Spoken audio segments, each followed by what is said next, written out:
Imagine this. You're a scientist, and for years now you have kept hearing the same baseless rumor that there is man-eating dragons living on some far-off exotic island. There is no scientific basis or evidence to support the existence of these so-called real-life dragons who spit venom. The descriptions from the few explorers who have glimpsed the beasts have sounded exaggerated and sensationalized, and the native people seem to speak of the creatures like it's just some made-up myth or legend in their culture. To your educated, cultured, and modern mind, this dragon is nothing more than the work of overactive imaginations. Now imagine your surprise when the very animal you dismissed as outlandish and impossible turns out to be very real and before your eyes goes from a mere myth to a living, breathing species now accepted by science. As you've probably guessed by now, this isn't just an example but a real event that swept through the scientific community when the Komodo dragon of Indonesia was finally acknowledged as a real animal. The dragon, or land crocodile, was discovered by the Western world in the early 1900s, but this animal was well known to the local people, who had told travelers about the giant lizards all along. The natives were light years ahead of the explorers who had belittled or dismissed their stories, and the explorers who had seen the dragons and told their fellow researchers about their encounters, but had been met with ridicule, certainly would have had the last laugh. This wasn't a rare one-time circumstance either. Time and again an animal would be reported and cited for years on end while already being familiar to any local or native people in the area, sometimes with centuries or longer of folklore surrounding the species, and yet the scientific community did not take its existence seriously, or dismissed it altogether. And yet, eventually, these very animals would become household names or commonplace at zoos around the world. These are cryptids that are now scientifically established species. Chances are, almost everyone who watches this video will have seen gorillas in person because they are quite common in zoos. It's hard to believe this instantly recognizable animal was once nothing but a myth, a cryptid that science didn't entertain as possible. In 1847, a skull of a western gorilla was catalogued but assumed to be that of an extinct species, despite all the locals insisting that it belonged to a current animal.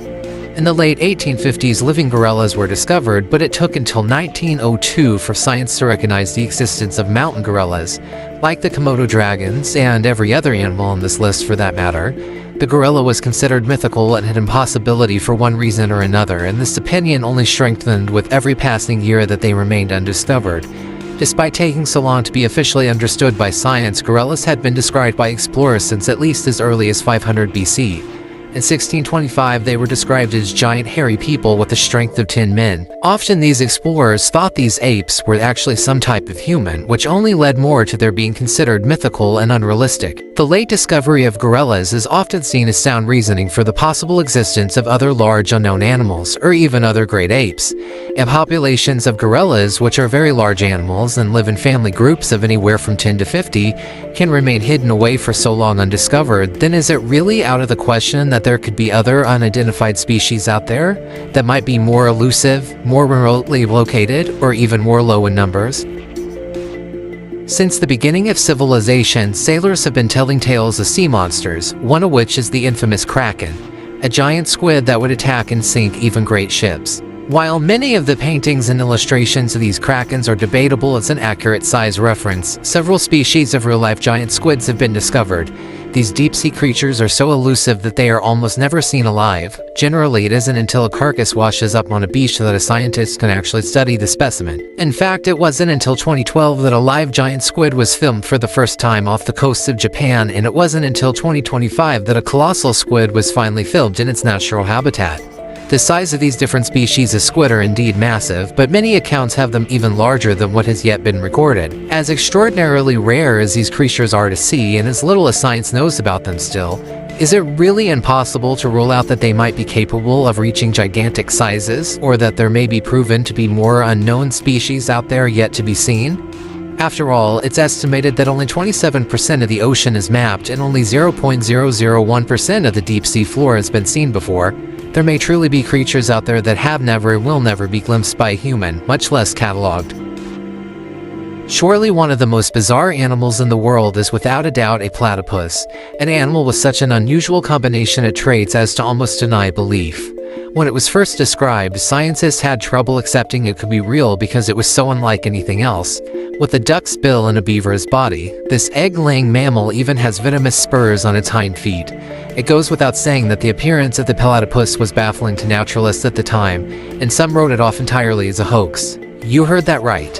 In 1799, the first scientist to examine the body of a preserved platypus concluded that the animal was actually pieces of several different species sewn together. Yes, these scientists thought a real creature was nothing but taxidermy. The species, however, was already known and culturally significant to the Aboriginal peoples living around it in its natural habitats in Australia. It's important to note that while a species may not have been catalogued yet by European explorers, that does not mean that it was technically undiscovered. The okapi was known by the peoples of its Congo habitat and thus had been discovered by them generations ago. However, it wasn't until 1897 that an okapi was first described. It had been known locally as the ati, and then was referred to as a forest horse or African unicorn for some time. In the early 1900s, a skin of the animal was provided by the natives and sent on to the Zoological Society of London, where it was roughly assumed to be some sort of equine, which turned out to be incorrect, as okapis are actually related to the giraffes. Finally, after decades of published illustrations and various bones being juggled around, the okapi was firmly established in 1986. Like nearly every cataloged animal on record, the animal's scientific name and all credit to its discovery revolved around the European explorers who became aware of its existence after natives handed it over to them either with detailed descriptions or in many cases with a carcass or bones. The Congolese people, who already knew the okapi as a living, breathing animal, received little to no recognition for its discovery. Sadly, this is the case for countless species documentation. How would you describe what a kangaroo looks like to someone that has never seen one before? The body of a heavy deer, the head and ears of a mule, the tail of a monkey, and human-like hands, but the animal stands on its huge, strange hind legs and can hop and jump? How crazy would it sound to say that it has a pouch it carries its offspring in, or that it kicks and punches at threats? Yet this was the baffling description scientists and naturalists had to comprehend when a specimen of a kangaroo was sent to England in 1770. The animal was stuffed and displayed, much to the curious confusion of onlookers. This was, after all, such an unusual creature as to defy belief. If this was the reaction people had to seeing the animal with their own eyes, imagine how hard it was for anyone to believe the existence of kangaroos before they were officially recognized.